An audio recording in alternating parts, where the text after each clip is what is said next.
मित्रांनो, तुमच्या पण टोमॅटो पिकामध्ये पानांच्या वाट्या होत आहेत, तर आजचा व्हिडिओ हा तुमच्यासाठी. नमस्कार शेतकरी मित्रांनो, मी कृषी मार्गदर्शक लौकिक पाटील. शेतकरी मित्रांनो, टोमॅटोच्या पिकामध्ये आत्ताच्या सिच्युएशनला पानांच्या वाट्यांचं प्रमाण मोठ्या प्रमाणात वाढून गेलेलं आहे. व्हायरसचा प्रादुर्भाव मोठ्या प्रमाणात आहे टोमॅटो पिकामध्ये. हा व्हायरस कशामुळे येतो? तर व्हायरस हा पांढऱ्या माशीच्या अटॅकमुळे टोमॅटो पिकामध्ये आपल्याला व्हायरस पाहायला भेटतो. तर व्हायरस कशावरून ओळखाल? तर पानांच्या अशा शिरा पिवळा होतात, आपला शेंडा असा पिवळा दिसायला लागतो. पिवळा पडून झाड असं पूर्णपणे ट्रेसमध्ये गेल्यावानी आपल्याला पाहायला भेटतं. शेंड्याचं पानं असे आकसलेले दिसतात.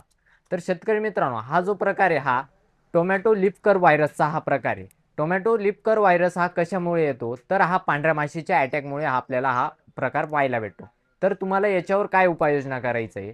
तर शेतकरी मित्रांनो, आपल्याला हा शेंड्याचे जे पानं पिवळे पडलेले असे व्हायरस सारखे दिसतात, तर याच्यावर आपल्याला BSF कंपनीचं इफिकॉन घ्यायचं आहे. 200 लिटर पाण्यासाठी 280 ml आपल्याला इफिकॉन घ्यायचं आहे.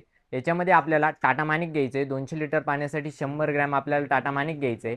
आणि याच्यामध्ये आपल्याला बायोस्टॅट कंपनीचं रोको ॲड करायचं आहे. 200 साठी 250 ग्रॅम आपल्याला रोको घ्यायचं आहे. आणि याच्यात आपल्याला एखादं सीवीड ॲड करून घ्यायचं आहे. 200 साठी 400 ml आपल्याला सीवीड घ्यायचं आहे. म्हणजे ते कुठलं? तर बायोटा एक्स ॲड करायचं आहे. 200 साठी 400 ml आपल्याला बायोटा एक्स ॲड करायचं आहे. हे झालं आपलं फर्स्ट स्प्रेचं फॉर्म्युलेशन. तसंच झाडामध्ये आपल्याला पिवळापणा देखील मोठ्या प्रमाणात जाणवतोय. शेंड्याचे पानं तर पिवळे आहेच, तसंच झाडामध्ये देखील आपल्याला पिवळापणाची समस्या जाणवते. म्हणजे याच्यामुळे पांढऱ्या माशीच्या अटॅकमुळे आपल्या झाडाची जी इम्युनिटी पॉवर राहते ती पूर्णपणे कमी झालेली असते. त्याच्यामुळे आपल्याला एखादं चांगल्या दर्जाचं मायक्रोन्यूटन देणं गरजेचं आहे. तर मायक्रोन्यूटन कुठलं दिलं गेलं पाहिजे?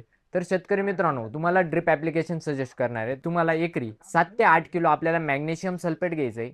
याच्यामध्ये आपल्याला पूर्वा केमिकलचं मिलांज घ्यायचं आहे. 4 किलो आपल्याला पूर्वा केमिकलचं मिलांज घ्यायचं आहे. हे तुम्हाला ड्रिपच्या साहाय्याने द्यायचं आहे. याच्याने आपल्या प्लॉटमध्ये जो पिवळापणाची समस्या आहे ती देखील आपल्याला दूर होताना पाहायला भेटणार आहे. अधिक माहितीसाठी खाली माझा मोबाईल नंबर आहे, त्याच्यावर तुम्ही माझ्याशी कॉन्टॅक्ट करू शकता. धन्यवाद मित्रांनो.